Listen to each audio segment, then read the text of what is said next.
A dog does not stop barking in a cave until its owner musters the courage to enter and discovers. It was the kind of evening when the air was thick with anticipation, the kind that makes the trees whisper to each other and the wind carry a chill that seeps deep into your bones. Samuel had lived in the small village at the foot of the mountain all his life, and yet, tonight, the forest that surrounded it seemed different, darker, more mysterious than ever before. There was a feeling that something was watching him, something just beyond the trees, something waiting.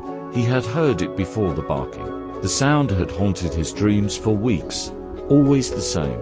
A sharp, desperate cry that echoed through the valley, a call for help that could not be ignored. It came from the cave, the one at the base of the mountain, the one everyone in the village spoke of in hushed tones. Some said it was the cave of an old hermit who had disappeared long ago. Others whispered of ghosts and curses. But Samuel didn't believe in such things. He was a practical man, a man of logic, but the barking was real. And it wouldn't stop. Bark, bark, bark. It was constant, relentless, like the very walls of the earth were shaking under the force of it. It wasn't a dog lost or looking for food, it was something else entirely, something deep, something urgent. Samuel had tried to ignore it, tried to convince himself that it was just the wind or some wild animal. But tonight, as he sat alone in his cabin, the sound grew louder. It came from the forest, it came from the cave. He couldn't ignore it anymore, he had to know what it was. The forest was dark as he made his way through the trees, the moon barely visible behind a veil of clouds. Samuel's heart thudded in his chest as he walked, each step feeling heavier than the last. He had grown up here, had spent countless hours playing in these woods as a child, but tonight was different. The trees seemed to loom over him, their branches stretching like skeletal arms reaching for the sky. The further he walked, the more the darkness seemed to swallow him whole, until he could no longer see his own hand in front of his face. And still, the barking echoed in the distance, bark, bark, bark. When he finally reached the entrance to the cave, Samuel stopped. His breath was shallow, and his skin prickled with unease.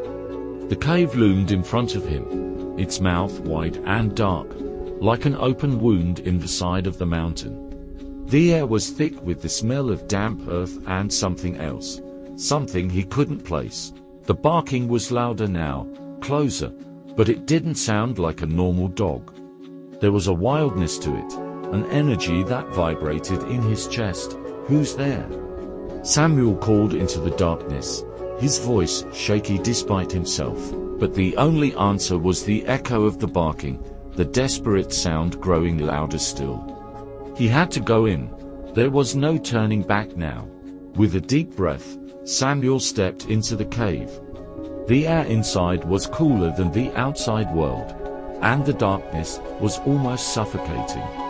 His lantern flickered in the dark, casting long, jagged shadows along the rocky walls. The barking grew louder with each step, as if the dog was right there, just beyond his reach.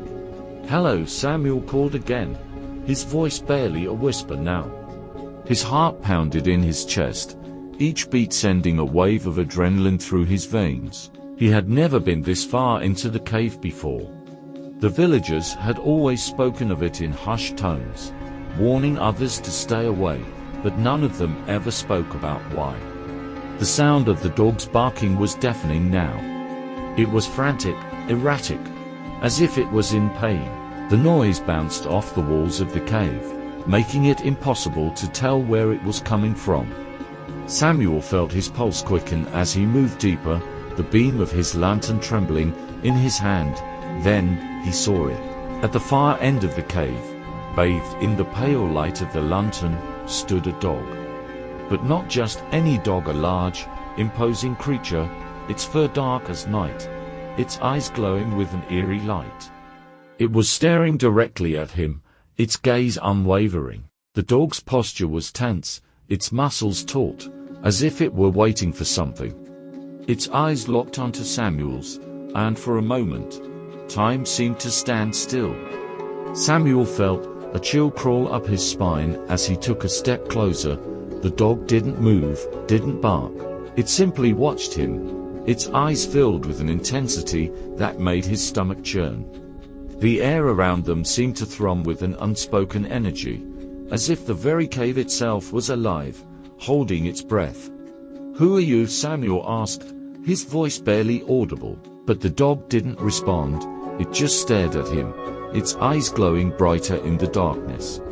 And then, as if summoned by some unseen force, the dog let out a low growl. The sound was deep, guttural, and filled with the sorrow Samuel could feel in his very bones. The growl grew louder, more urgent, until it became a full-throated bark, a cry for help that echoed through the cave and sent shivers down Samuel's spine. "Help me!" The words were soft, barely more than a whisper, but Samuel heard them clearly, like they had been spoken directly into his mind. He froze. The words, they weren't coming from the dog. They were coming from something else, something hidden in the cave. His eyes darted around, searching for the source of the voice, but the cave was empty. There was nothing but the dog and the darkness surrounding them. And then, as if the very cave itself was answering his unspoken question, the shadows parted, revealing something else, something that Samuel couldn't comprehend. A figure lay in the corner of the cave, its body twisted in an unnatural way. It was a man, or at least it had once been. His clothes were torn and ragged, his face pale, his eyes closed. But it was the man's expression that haunted Samuel most, a look of agony frozen in time, as if he had been trapped in this place for an eternity. Samuel's breath caught in his throat as he took a step forward. He knew this man, he had to. There was something familiar about him, something that tugged at the edges of his memory, and then, it hit him, it was his father. His father, the man who had vanished years ago. The one who had gone into the forest and never returned. The one whose disappearance had never been solved, whose body had never been found. Samuel's legs nearly gave out beneath him as the realization struck him like a blow. His father had been here all along, trapped in this cave, waiting for him. And the dog, this creature, this guardian, had been waiting too, waiting for someone to come, to finally discover the truth. Tears blurred Samuel's vision as he dropped to his knees beside his father's body. The pain of years of unanswered questions, of grief that had never been allowed to heal, flooded over him in a rush. The dog watched silently, its eyes softening as if it understood the weight of the moment. But then, the dog's form began to shimmer, its body glowing faintly in the darkness. Samuel's eyes widened in disbelief as the dog's form began to dissolve, as if it were made of mist, its body fading into the air. And then, in a moment that seemed to stretch on forever, the dog was gone. Samuel was alone in the cave with his father's body, the silence now absolute. But something had changed. The air was different, lighter somehow. The weight that had pressed on his chest for so long seemed to lift, and for the first time in years, Samuel felt a sense of peace. The dog had not been a creature of the wild. It had been something more, something beyond comprehension. It had been a messenger, a guide, sent to help him find closure, to face the grief that had haunted him for so long. As Samuel stood, his heart heavy with the truth he had uncovered, he felt the weight of the years lifting from his shoulders. His father's death, his disappearance, it all made sense now. There was nothing left to find, nothing left to prove. The answers had always been here, in the cave, in the barking dog, waiting for him to discover them. With one last glance at the spot where the dog had stood, Samuel turned and walked out of the cave, the weight of his past finally laid to rest. And the dog's barking, once so frantic, was silent at last.